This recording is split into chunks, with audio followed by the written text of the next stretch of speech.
how to fix the CapCut maximum number of attempts reached problem on Android. This tutorial shows you how to get past this error and get back into the app. First, open your Android settings. Scroll down and tap on Apps. Search for CapCut and tap on it to open the app info page. At this point, tap on Force Stop. Tap OK again to confirm. After that, tap on Storage. From there, tap on Clear Cache.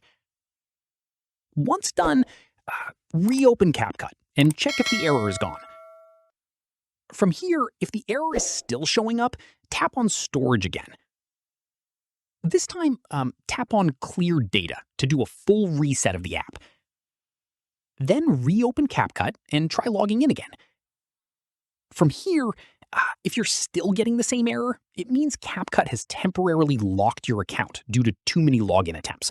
In that case, wait at least 30 minutes before trying again. At this stage, let me show you another fix. Open the Play Store. Search for CapCut at the top. Tap on Update if one is available, and wait for it to finish. Once updated, reopen CapCut and try logging in again. Finally, if the error is still there after all of this, press and hold the power button until the power menu appears and tap Restart. Once your device is back on, open CapCut and try logging in again. And that's it. If this guide helped you fix the CapCut maximum attempts error, give it a like, subscribe for more Android tutorials, and tap the bell icon for updates. See you in the next one.